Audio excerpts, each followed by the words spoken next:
This is it, February 25th, 39 years and 18 days since my first newscast is my final one here at 10 News. What an adventure this thing has been. Don't seem so happy about it, okay? I just want to say. It's bittersweet. You know, it started here in 1976. Baby boomers and early Gen Xers maybe will recall that the song 50 Ways to Leave Your Lover by Paul Simon was #1 on the charts for 3 straight weeks that February, Bill. The Happy Days spin-off Laverne and Shirley premiered on ABC.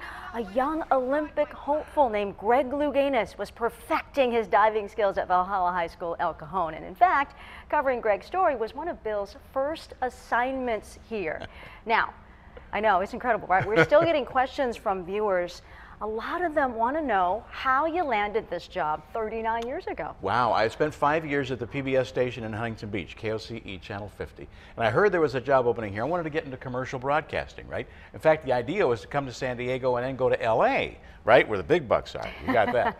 So I applied down here, and the news director, Ron Myers at the time, wrote a letter back, and he said, we appreciate your interest in Channel 10, but we don't have any openings, so we'll keep your name on file. Well, I knew they had an opening in sports because Jim Hill had left here for LA at that time, so I knew it was there. So I wrote back and I said, thanks for your quick response, but I don't belong in a file. I belong on television. Please give me a chance. He called me down the next day. I did the audition, and the rest is television history. I hope young people are taking notes, because that's a great response. I don't belong in a file.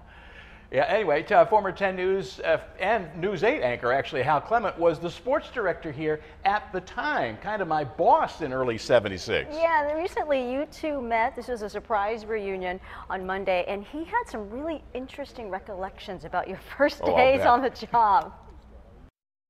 We shot a lot of our own film to sporting events with these little wind-up cameras. And Bill fit in right away, but my recollection is you were not exactly Steven Spielberg with the camera. No. Yeah, like, the basket is here. Yes. It took a while.